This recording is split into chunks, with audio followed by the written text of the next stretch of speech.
Si tu ne pas Tcheko, toi là c'est connerie. Si tu t'es amusé, ici là c'est ça. À l'aéroport, tu as ce à l'aéroport. Non, c'est laissé Jimmy Pacheco. Toi là, tu es dans le bain que nous on a habité ici, nous on ne boit quoi. Si tu t'es amusé à nous le boire quoi. Tout ce qui est mystique, c'est nous. Il n'y a pas, il n'y en a pas, il n'y a pas, il n'y en a pas un autre ethnie qui est plus fort en mystique que nous. Mais on va vous montrer. On va vous faire goûter la mort. Afingesa, Gbagbo, Simone Gbagbo, comment on appelle ça? Sorodium. Nous là, on va vous faire goûter la mort. On attend seulement l'ordre de notre cher président. On attend à ce qu'il soit élu. Donc c'est Touré Isiaka. Chers parents, je vais m'arrêter là. Pour boucler. Ne soyez pas pressés. Les gens sont beaucoup pressés. On attend trop d'appels. Trop d'appels. Les gens sont traumatisés. Les gars, on va réagir.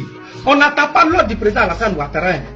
Nous, on attend seulement que l'élection passe. On dit le président Alassane Ouattara est élu. Et puis vous allez voir. On vous demande en Côte d'Ivoire.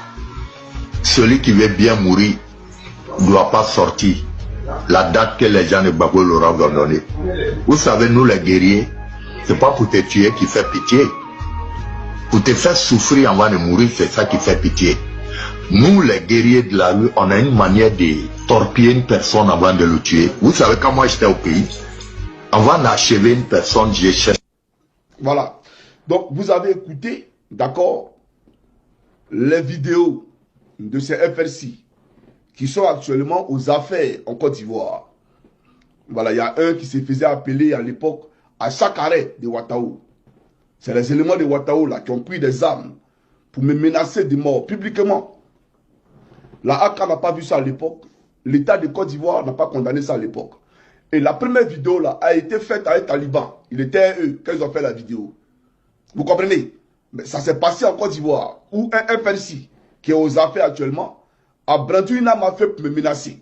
Comme un Libanais en territoire ivoirien a brandi une arme à feu à travers une vidéo, comment on appelle ça, sur les réseaux sociaux, pour me menacer. L'État de Côte d'Ivoire n'a rien dit. Donc comprenez que la justice en Côte d'Ivoire est faite de façon sélective. Il y a des gens qui ont triché le volet. Eux, on peut les menacer. Et ils ont le permis de menacer, le permis de tuer. Par contre, il y a les gens, eux, ils ont le permis d'assister, le permis de tout prendre sur eux. C'est ça la réalité. C'est eux les oubliés de la République. C'est eux les oubliés, bien entendu, de cette nation-là. Donc, j'ai présenté ça pour que les gens le comprennent. Pour dire, chers Ivoiriens, je vais vous montrer une vidéo. D'accord? Une vidéo, un témoignage qui va faire pleurer plus d'un. Voilà, ceux qui n'ont pas le cœur vraiment fortifié, le cœur vraiment dur, il ne faut pas regarder cette vidéo-là. Parce que moi-même, quand je la préparais, je n'ai pas pu me retenir. Voilà, donc j'ai coulé assez de larmes. Voilà, donc vraiment, il faut prendre vos mouchoirs et puis il faut écouter la vidéo qui est vous présentée là. Parce que vraiment, c'est hallucinant. Ça fait pitié. Vous comprenez? Mais c'est ceux-là qui sont à la tête de notre pays, la Côte d'Ivoire. Donc je vous présente ça rapidement et après je reviens à vous, chers camarades. Alors, la vidéo en question, la voici. Ensuite, c'est parti. De profession. À Turepleu village, par exemple, ils ont attaqué la population et les gens ont fui. Ils étaient dans une maison. Et quand les enfants, un enfant pleurait à l'intérieur, ils ont forcé la porte et puis ils ont arrosé pour tuer toutes les personnes qui sont dans cette maison. Lui, étant le plus grand, je lui ai fait coucher à terre. Il dit, bon, tais-toi, je vais aller cacher ta petite soeur et venir te chercher. Et en sortant, quand je l'ai laissé là en sortant, l'enfant a commencé à pleurer derrière. Papa, papa, au moment de lui dire, tais-toi, tais-toi. Puisque je suis sorti, j'ai croisé la maman devant, je lui ai remis le bébé et je venais le chercher. En même temps, par les cris de l'enfant, ils ont tiré. L'enfant a crié. Papa, ils ont cassé mon anus. Pour moi, déjà, il fallait sauver l'enfant. C'est la première des choses. Puisqu'il y avait un champ de cacao qui était aussi au bord du campement, il y avait deux gros bois qui étaient tombés. Donc j'ai pris l'enfant, je l'ai jeté les bois. Et moi, j'ai fait semblant de tomber, comme si j'étais atteint. Et au moment où je revenais, déjà, ils étaient au grenier, les sacs de riz de ma femme, ils ont enlevé, ils ont mis ça en tas. Puisque j'étais caché dans un coin, je les regardais. Ils ont mis le riz en tas dehors. Ils ont pris les habits mes 2 postes de radio, tout ce que mes pièces, tout, ils avaient tout ramassé, ils ont mis ça de côté. Et le reste, comme ils ne savaient pas déjà où prendre le café, le cacao, aller vendre, ils ont mis du feu. C'est tout ce qui reste dans la maison. Le reste des habits, tous les matériels qui étaient dedans, ils ont mis du feu. Ils ont commencé à brûler le campement. Et dans l'une des maisons, malheureusement, ma petite a laissé ses enfants. Celle qui était la plus âgée, qui avait à peu près 7 ans, elle s'est débattue, elle est sortie du feu. Ils l'ont repris, ils l'ont rejeté dans le feu. En ce moment, je voyais toutes ces actions, mais étant seul, je n'y pouvais rien contre eux, je les regardais, je les observais. Ils ont commencé à massacrer les enfants. Le deuxième qui était sorti, ils l'ont pris, ils l'ont rejeté dans le feu.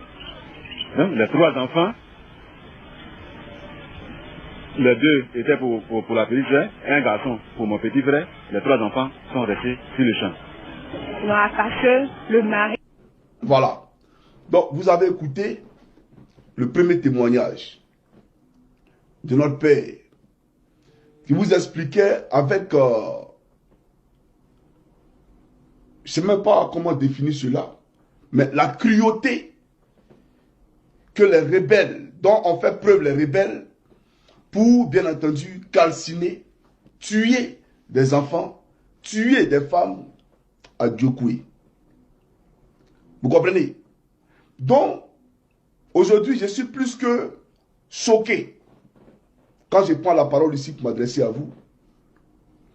Parce que ceux qui sont en train de nous narguer aujourd'hui sur les réseaux sociaux, qui nous parlent de AK, qui nous parlent de PLCC, j'aimerais dire que c'est l'hôpital qui se fout de la charité. Moi, j'ai beaucoup de haine envers Alassane Ouattara. J'ai beaucoup de colère envers Alassane Ouattara.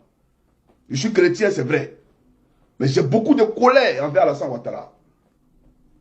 Parce que ce qui s'est passé là, c'est inhumain. Et ceux qui ont fait ça là, tout à l'heure, je vais vous présenter ce que Ouattara a fait d'eux. Tout à l'heure, je vais vous présenter ce qu'il a fait d'eux. Mais on va écouter un deuxième témoignage. Et bien entendu, après, je poursuivrai mon allocution. D'accord? Alors, celui qui dit va travailler. Mais toi, tu fais quoi ici? Mais quand tu es au travail, tu ne commandes pas. Quelqu'un qui est au travail, qui est dans son bureau, il ne commande pas. Mon travail, c'est vidéoman. Et mes employeurs, c'est le peuple de Côte d'Ivoire. D'accord? Mais toi, tu ne travailles pas, que tu es là et tu m'écoutes. Sinon, ce n'est pas toi qui fais ma maison. Ce n'est ni le RHDP. Voilà. Votre argent de sang, votre argent de malheur, là, moi, je n'en veux pas. D'ailleurs, les 1 million que vous me donnez, là, montrez-moi un seul reçu où ils ont fait un mandat. Western Union à Johnny. Ça n'existe pas. J'ai toujours fait des dons dans des villages. J'ai toujours fait des dons avec vos 1 million de merde, là. J'ai fait des dons parce que c'est l'un des Ivoiriens. Ça ne m'intéressait pas. Quand on donne, je dis, prends, va donner ici. Va donner, puis c'est les gens que je ne connais pas. Et j'ai fait travailler beaucoup de personnes dans la fonction publique. Sans prendre un frère quelqu'un. Donc vous et moi, on n'a pas le même cœur. Moi, je recrutais des cas sociaux. Des gens qui n'avaient pas de papa, pas de maman, orphelins de père et de mère. Je les prenais comme ça. Et puis, je ne les connaissais même pas. Et je les faisais rentrer dans la fonction publique, à la gendarmerie, etc. Et quand je le faisais là, malgré cela, les parents voulaient organiser des cérémonies. Je ne suis jamais allé là-bas. Et je n'ai jamais demandé à quelqu'un de me dire, mais si ça ne m'intéresse pas. Et à ce moment-là, je leur disais que c'est leur droit. C'est leur droit que les enfants travaillent. Pourquoi tu as payé en Côte d'Ivoire? Pourquoi tu dois payer là pour travailler? Pourquoi? Pourquoi on doit prendre l'argent pour aider quelqu'un? Moi, je ne fais pas ça. Donc, vous et moi, on n'est pas pareil. Moi, le jour où je suis sur la tête de mon pays, il n'y a personne qui a payé 5 francs pour travailler en Côte d'Ivoire. Jamais de la vie. Voilà la réalité. Donc, c'est pour te dire, toi, il faut aller travailler. Reste concentré.